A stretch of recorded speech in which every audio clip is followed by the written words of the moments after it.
from the end of the women's division. We've seen some sharp transfers from the legs of Ria Moja and Determined Girls, respectively. We hope to see how these new transfers will translate positively and practically on the pitch. And the third division women's league also ended. Congratulations to three teams that made it through to the upper women's division league as well, which I thought to bring you that. But now to bring in quickly, our guest is no other person but Thomas Kojo, a household name, as I told you, in the sporting sector of the country and of the globe at large. We'll be getting a brief profile from him, and we'll also discuss other issues relative to the sector. Firstly, I'd like to say, Coach, welcome to Intel Sports. Thank you so much, Julius, for bringing me on the show today. And happy holiday. Yeah, the same to you. Yes, and the president asked the citizens of the nation to go through a time of fast and prayer. And I wish I myself did, because we all love Liberia as a nation. Yeah, so we just thank God for today. Thank you very much for that. And that is good. As patriotic citizens, we have to always be there to respect authority, because we all know that leaders are accepted and approved by God. If you go in the books of Romans 13, verse 1, going down to 6, 7, you will read that we are to honor and respect authority. So this is what Liberians are doing. Some of them have already concluded their fast and prayer at their various places of worship. And the coach did are also just from church and to pray for our country. This is the only country that we have. Before going into our discussions, it's very important that we respect what our leaders will tell us and put our country first in order for us to be patriotic and nationalistic. And to the coach, of course, people watching you, yes, some of them obviously, especially when it comes to sports, will know the name Thomas Kojo. Some will see you as a stranger. Some will again want to hear from the house's mouth. So to begin the discussion, just tell them more about yourself. Yeah, Julius, like you just said, that many people have been following football, know the name Thomas Kojo. And some people of recent, heard the name but don't actually know me.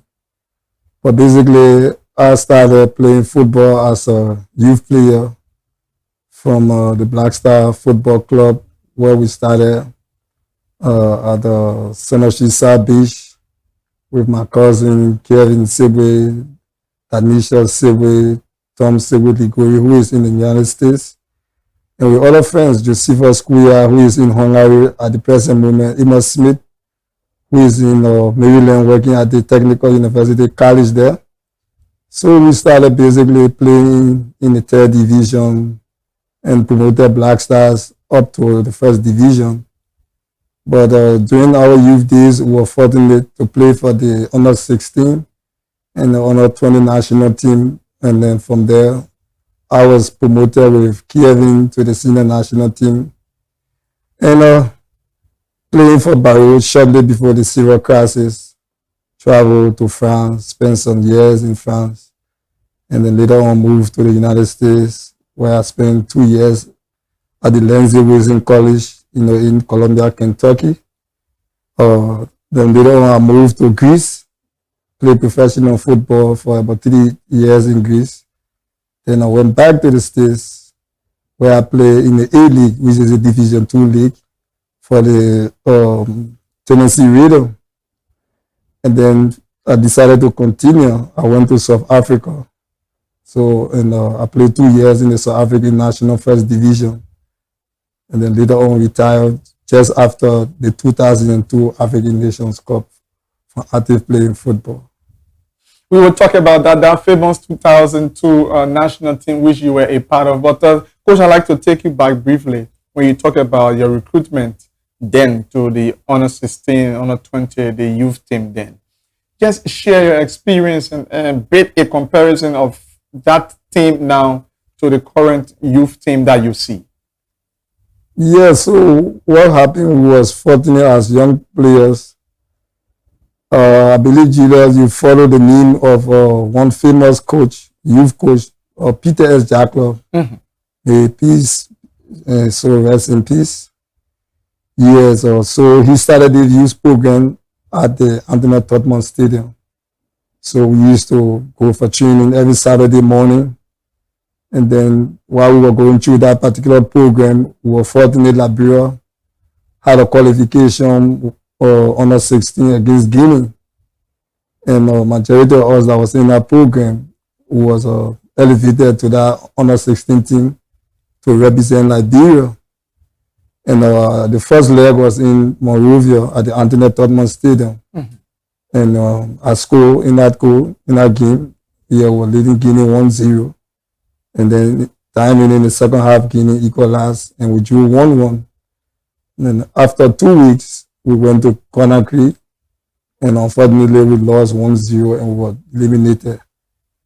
After 1 year, the same group of players was promoted to the under 20 national team.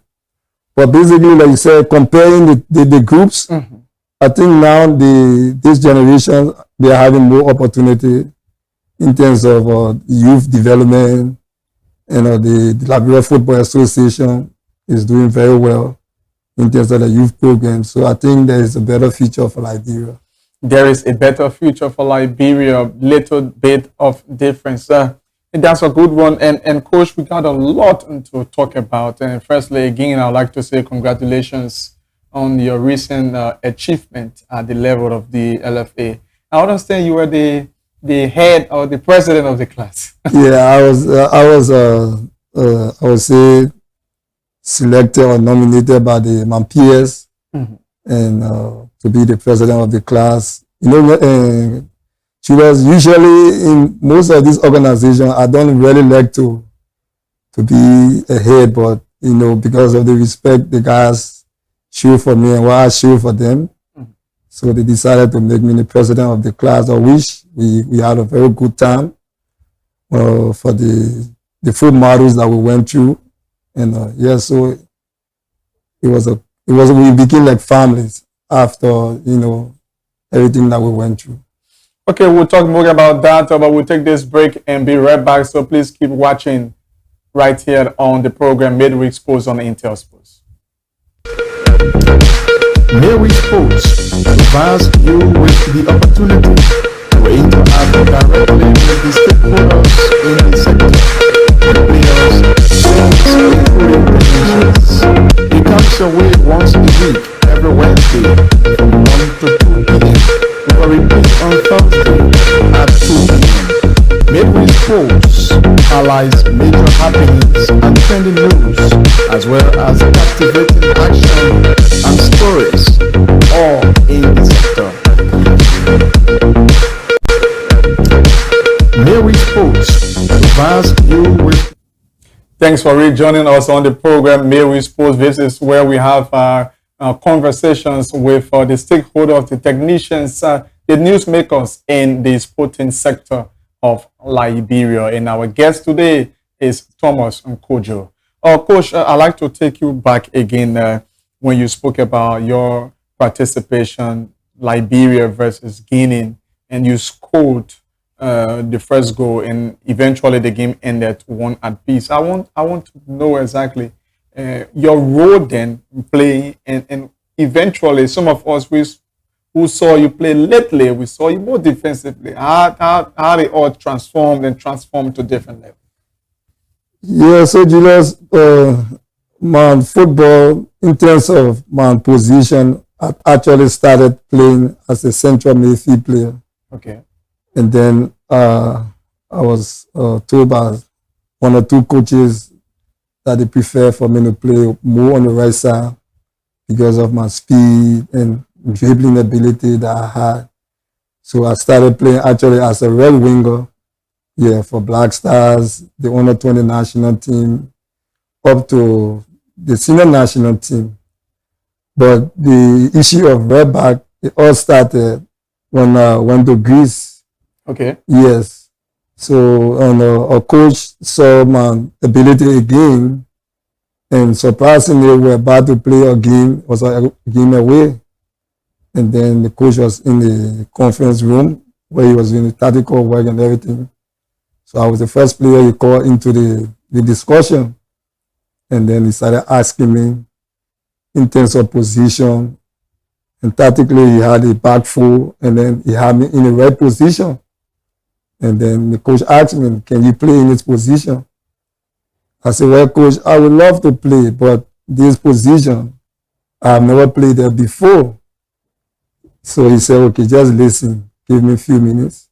I will give you a few information, but I believe from what I've seen in training, your ability physically, your technique, yes, so I think you can play in this position.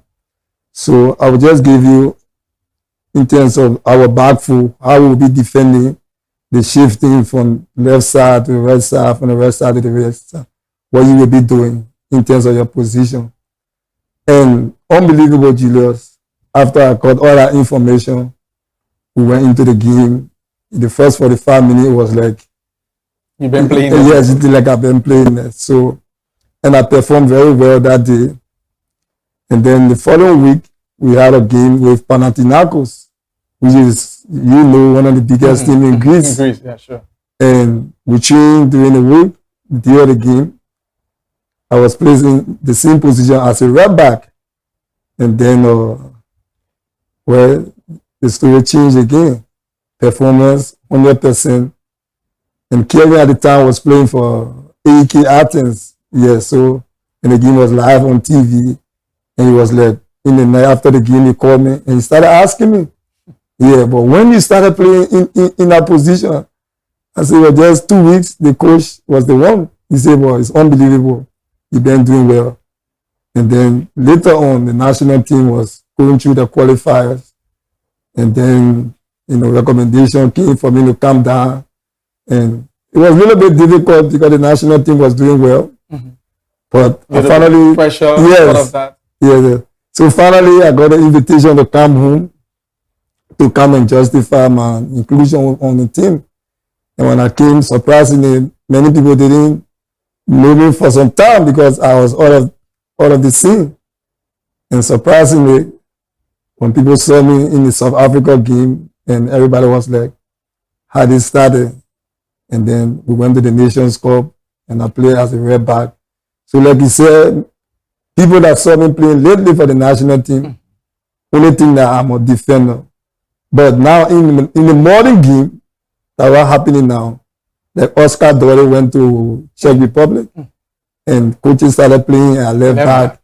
And sometimes, because coaches can see that you have certain quality and certain ability that you can play in that position. So that's how everything started.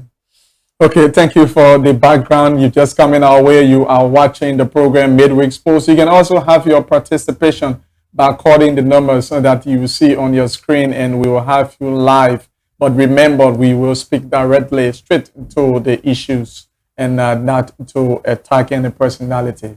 And so this is the program Midweek Sports Coach. And so I'd like to bring you to this point. There is this saying that once you just give an example, Job. I just want to hear your thoughts. That once you have a very good coach, you can have a very good team. As a coach, a trained coach, a professional coach, do you agree with that particular saying that once you have a very good coach, you can have a good team because the coach has the ability to make things happen for the players? Yeah, it's a mixture of a good coach. Mm-hmm. And then the coach should be fortunate to have the quality of players that he will be able to deliver. Because if it was just only about good coaching, then you following world football and Pep Guardiola, all the other teams will not be spending so much money to bring quality into the teams. Good players, yeah. Because most of the teams in Europe, basically they have the youth development program. Then they could just enroll players every season from those programs. Yes, you need a good coach because even if you have good players, the coach have to be able to manage the good players. So you need a good coach, knowledgeable, manageable, to be able to run any good club or the national team. Do you see that? Let's move straight to the point. Do you see that in Liberia? Once upon a time, you coached the former Barrack Young Controllers. Do you see good coaches in Liberia from the local end? I just want to get your fair assessment. And since the new LFA, I may say, building the capacity, training more coaches? Are we seeing some good coaches in Liberia? Yes, the numbers are growing. There are a lot of good coaches in Liberia.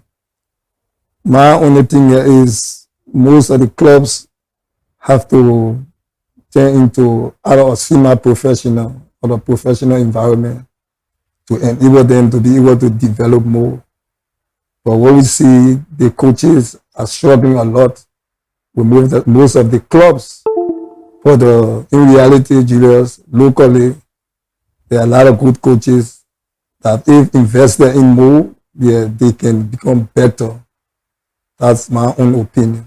What are some of the things you've observed they are lacking, or the challenges that you see among some of the coaches? There's a lot of challenges that they go through. You can get a coach coaching, maybe say in the first division. Even to get to training is a struggle in terms of transportation. Logistics is very difficult.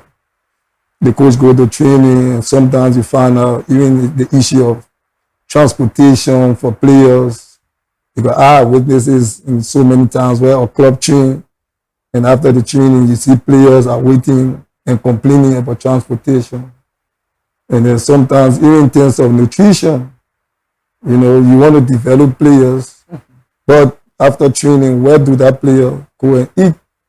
So there are a lot of facilities that the coaches need to develop themselves.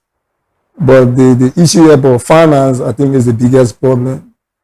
So I hope that in the future that the league can be commercialized to bring more money in to help the clubs to be able to develop the coaches. So the former, thank you for that point. And the former, I can say, former George Weah 11 left the scene. We've been seeing some rotation of players, national teams of recent. You've been coaching. What do you think Liberia, in terms of improving the game, can we start from, if I may say, over and again? Can we start to improve in order to have a national team even more than the former George Weah 11? How can we begin? What do you think? Well, I think the process is on already by the Liberia Football Association. Okay. With the TDS program that is going on. And we have a lot of young, talented players. And Julius, in reality, people have to understand, naturally, Liberians are talented. So we still have George Weah, James Diba, all the stars that came up, we still have those type of players in Liberia. But what we have to understand, we are in a different dispensation now. The environment that we grew up in, this generation have a lot of challenges. So we have to do more in terms of getting these players in the right environment, because there's a lot of distraction into this day. But in terms of talent, we have talents in abundance. So with the program, the LFA started already, that TDS with that youth program, you see a lot of young players, coming up. And now you find a lot of academy, is around, or George or Monova did so well. Today you have few players that is playing in Europe.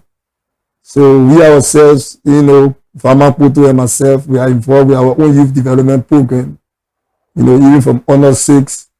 So yes, we need to do more grassroots to develop the talents that we have, put them in the right environment, and Liberia will get better. I wanted to go there, and thank God we brought it up. So tell us more about the grassroots program that you and Poto and others are nurturing. How is the program going so far? Yeah, we've been existing for close to 3 years now. And our focus is to see how we can give back to Liberia. Because when we started, we wasn't like taking money like other places, people charging people so much to come back. Because what we found out is that if more children come from the different communities where the parents are not too involved, well, fortunately for us, most of the parents now are coming.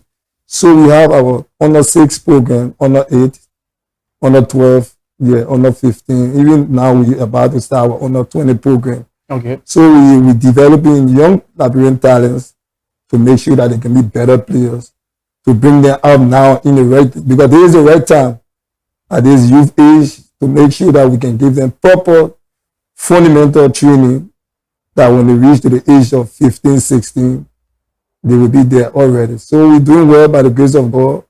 And most of the parents, are coming in, contributing, to make sure that we keep the program going.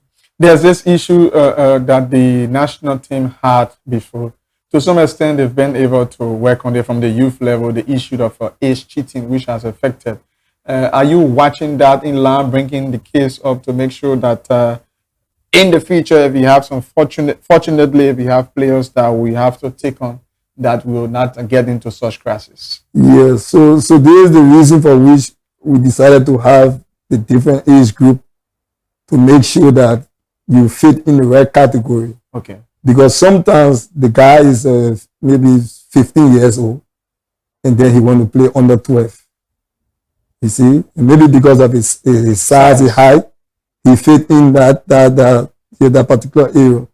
So we decided to come with a different age group to make sure that if you're 10 years, yes, you can play under 12.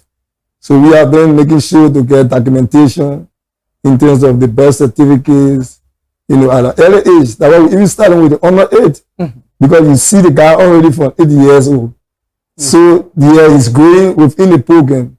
So 4 or 5 years from now, there's no way he can come back and tell us that he's at the age. So we're watching that about making sure to let the parents know that they should bring the copy of the birth certificate or any school document that have the date of birth and those things. So we really watching on that.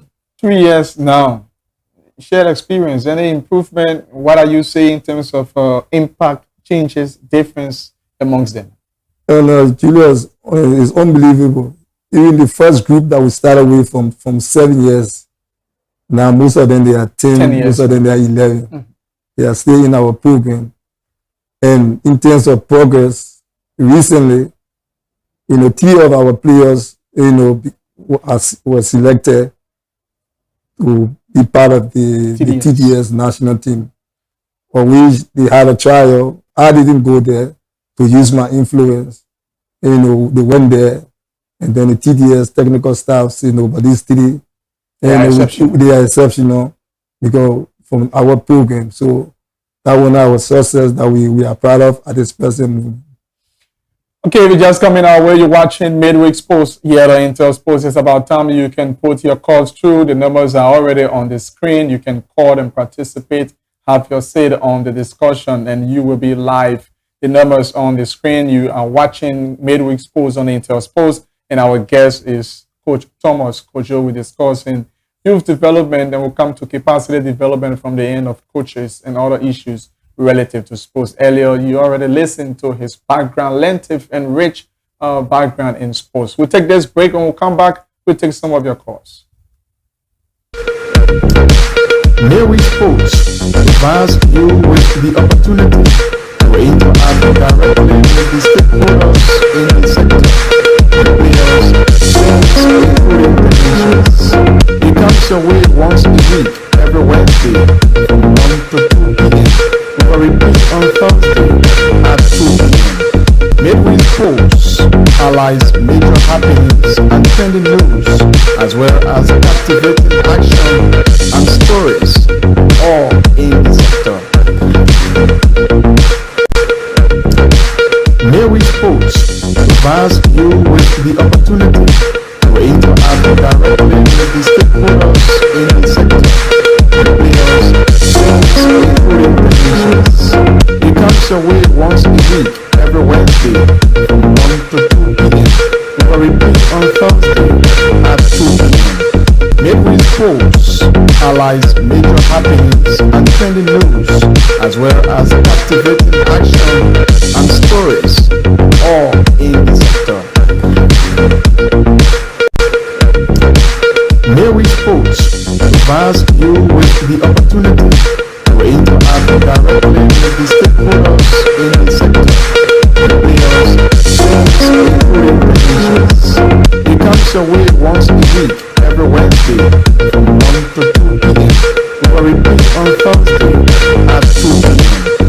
Midweek sports highlights major happenings and trending news, as well as captivating action and stories, all in the sector. Midweek sports provides you with the opportunity to interact directly with the stakeholders in the sector, the players, teams, including technicians. It comes your way once a week, every Wednesday from 1 to 2 p.m. with a repeat on Thursday at 2 p.m.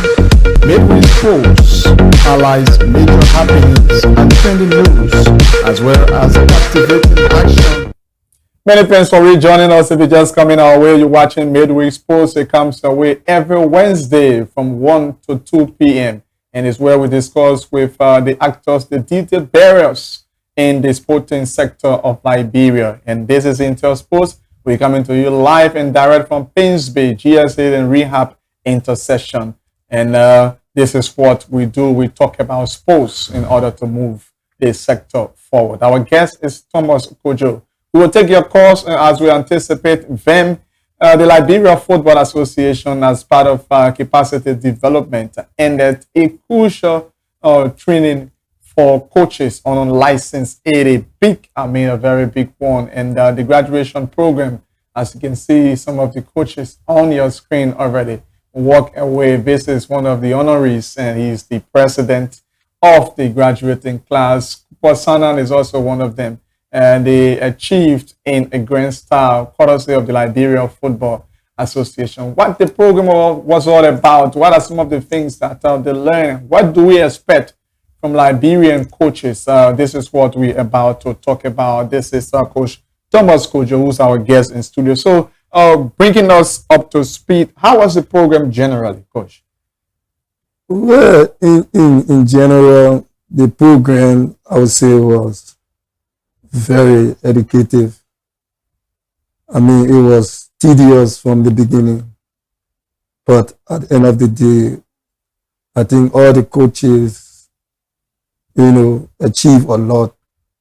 But before I go into the details, let me, express my thanks and appreciation to the president of the Liberia Football Association, Mr. Mustafa Raji, and his executive committee, and to all our instructors. Salam, Kibedi from Ethiopia, who is our women's senior national team coach, and Mr. Ibrahim Bratu from Ethiopia, one of our instructor Ketu Smith, and then to Cassidy Kane, who is the educational officer at the Liberia Football Association. On behalf of the class, we want to say thanks to each and every one of them for the level of, teaching that we went through during the time of the 4 matters. So overall, I think it was unprecedented. We really achieved a lot in terms of coaching, because there were some things that we knew, but from the 4 matter we did, we started from December, and then of last year. Last year. Okay. Yeah. So each model we have to do 9 days. And then we rest for 1 month in between, and then we start. So we will finish in July. But there were a lot of things that we went over in terms of topics. I have to do with coaching and the coach. Some of the things I will mention, for example, go ahead. We talk about periodization. That have to do with what I have to do with planning as a coach for a year, for a month, for a week, for a day. So in periodization, you have stages. Okay. So periodization have to do with the planning stage of your entire training for the year. So in there, when we talk about your macro cycle, that have to do with 6 to 1 year. You have your meso cycle. If you're training for like 1 day, okay, and then you have your macro cycle. You have to do with your 1 week plan. If you're training for 1 week. So there are different phases. So according to your training plan. So from pre-season, in-season, and then mid-season to post-season, those all fall within the periodization period. Yeah, in terms of training plan, those things. So we even learned about media interaction with the media as a coach. Yeah. As a coach, when you go for your pre-match or your post-match conference, how do you manage media? Especially when you are defeated. Yes. You can be bounded with questions, how to approach it. Yeah, how to approach it. So we were taught in the way to be able to approach journalists. But sometimes you, the journalists, come with some questions that lead you to say things that you're not supposed to say. Emotional. And but at times they can want to get something out of you. Yeah. So and we talk about feedback too. Feedback. How do you accept feedback from the media or from your management team and those things? Another thing we actually learned about is your game model. Game model have to do with your own game model as a coach, your philosophy, your formation, and your style of play.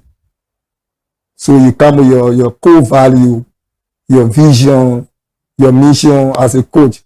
So every coach was able to prepare their own game model. If I'm coaching maybe my under 20 team, what is my philosophy? What is the formation, my system, and those things? And we were taught that. And it was a lot we learned, and I believe that all the coaches, there was too much that was given by our instructor, and even in terms of presentation, because there were topics that were given to each coach, and then you go and do your research, and then you do your practical presentation, and then your theoretical presentation. So it brought us people's, some coaches, shy. They stand even in class, they do a presentation. To demonstrate. On a bullet, yeah. So it was nice. It was, good learning. We learned a lot. And even in terms of the practical aspect of training, planning your training section. And we talk about nutrition for players, what type of food a player should eat before a game, and hydration, and in terms of what kind of fluid you taking during the post-match and during the halftime and all those things.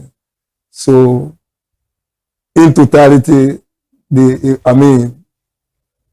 unbelievable. We learn a lot, Julius. We really learn a lot. That's a good one. And the public now will be watching you guys. I think I listened to the president. He said something like that you guys will now be serving as the ambassadors. So tell us, were you all Liberians or you have a mixture of nationalities? So what happened was that we had 3 Gambians. Okay. Yeah. And then a lady from Zambia. Okay. Florence Mula. Yes. We had 3 Zambians. Yeah. So the rest were Liberians. Okay. Liberians. Some of the familiar names we saw, Cooper Sana. Could you call some of the familiar names that you know for the public? Well, for the public, besides you know. Yeah, besides me, in the class we have Cooper Sana, who is famous in Liberia football. Won championship with Watanga, with BYC. And then from the foreign contingent, we have Tafa Mane, who been with Leska, and then won championship. And then we have Chico. Chico. The coach journalist. Yeah, the coach journalist was in there too. We have Hamak Butu. Okay. Yeah, we had Nyati or Rio from River Farmer. Yeah. Now they are called Borough FC. Yeah, that was her. Yeah, they changed their name to Borough FC. Yeah, so most of the guys were there, that did very well. Yes. So that's a female there, right? Yes, she's Florence. Florence. Okay. Yes, Florence. So far, she's even the coach from Discovery, you can see him there. Costa, the smaller man. Yeah. Did very well too in the course. Yeah, so those are the guys that took part in the course, and we all graduated together. And that's a good one, and hoping that you guys will also now be helping the junior coaches in that direction, because it's all about helping each other to move the program and the improvement of football forward. Exactly. So So this is the program Midweek Sports. We'll take your calls. We hope you can call. It's very strange for the first time, but we anticipate your calls on the numbers on your screen to participate on the program. We also understand it's a holiday and a religious holiday. Some of you are relaxing, but whatever the case is, and whatever calls that will come in, we will pick them and to have your say on the program Midweek Sports. As we are winding down on the program, Coach, this is a perception, and I stand to be corrected, but people normally see it on the field of play, either the national team or club teams, and they normally say or use this word game management. Liberian teams, after the 60th minute of the game, we normally see, or the fans normally see, a breakdown in the team, their speed, creativity, teamwork. Have you seen that firstly? Have you noticed that as a coach? So, from my own experience, Julius, and you said something before going into the details. You said game management. I think game management have been one of the factors that have been affecting us. So it is not that the players are tired, but from my experience from playing with the national team, I've seen that coming in as a coach, I have experienced that. But in recent times, I think that is going away. Okay. That is going away. Gradually. Because you are leading. Even our generation, during the 2002 Nations Cup, Algeria 2 games were in the league. And I played in the 2 games. And at a certain stage of the game, there was no information or message to manage the team game. To manage the game. Tell them when the game is over, or the game is 2 minutes, 3 minutes. Keep the ball. Take it into the corner.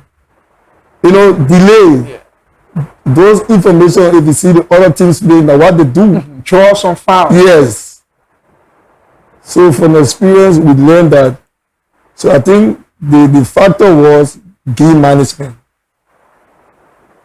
That was our biggest problem.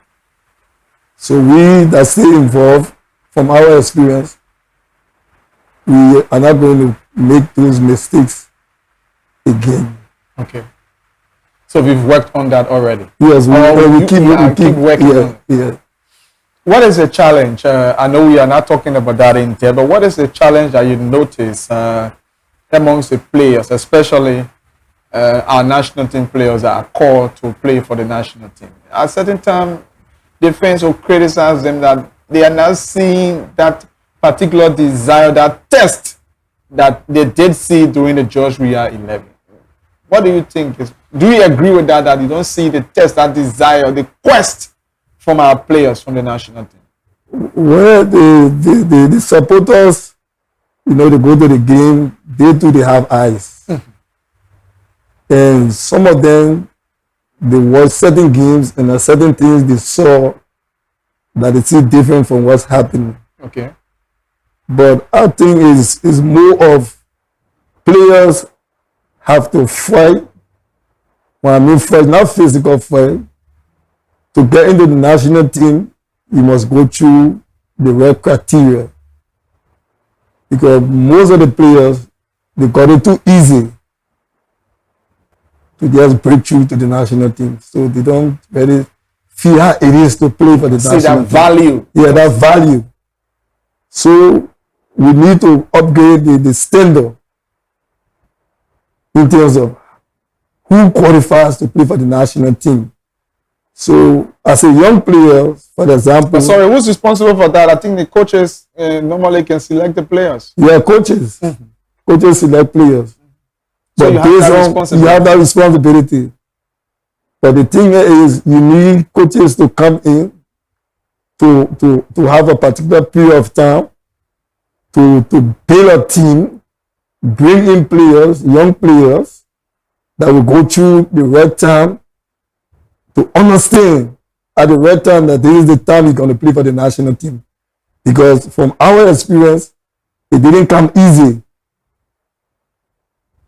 So he sat on the bench. So even if I'm exceptional, I should wait for that particular time. Yes. You have to go through that process. Okay, the process. To see where you sit on the bench for a few games, and then at a certain time the coach will say, okay, now you can go in 15 minutes. You can go in 10 minutes, little by little, you feed it. But in recent years, too many players got called up to the national team, and it was just too easy. And by you people, maybe not you in particular, but the coaches. Yeah. You take players that just come from Division 3, and then, straight into the national team. So that player you don't even understand. So it's just too easy. So if we get a system and the coach is in charge for a particular period of time, build a team, bring young players little by little, then when that player get the opportunity to play, he will be able to give it best. So that's my own take on it. So one of the things is experience is key. Yes, you have to have that experience over a period of time. It's not so much experience, because you can bring in young player, but at a particular period of time. Okay. For example, you come from under 20. Once you play 4, 5, 6 games for the under 20 national team, you can play for the senior national team. You have that level of experience. You have that level of international football. Yeah. So from there, you come into the national team, and then little by little, you can break through. But for instance, the guy never even play under 20 and straight to the national team. So some of them don't even know how it really fit to wear the color, you're going to represent. So that's so sometimes some of the players come, they just play now. What can we do as a suggestion as a professional to make the senior national team, maybe it could be your recommendation, to be not like the former George Weah 11 or even more? What do you think? What are some of the suggestions that you can put forward? So we need to keep a group of players, a team for a period of time. And that team will start gelling little by little. Look, for example, now, Oscar is one of the players that have been around for a little while. Still got a lot to give. But if Oscar is going away, who the next player now we should be thinking about?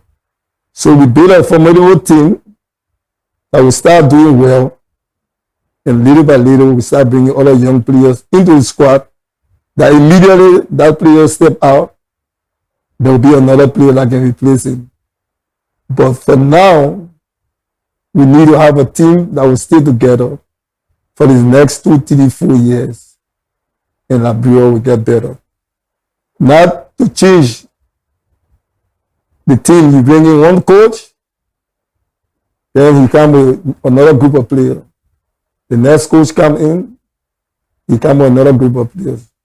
It will take a longer time. So that should also translate to coaches too. The technical staff should also remain for a period of time to improve, work along with the players before you can really think about rotating. Definitely.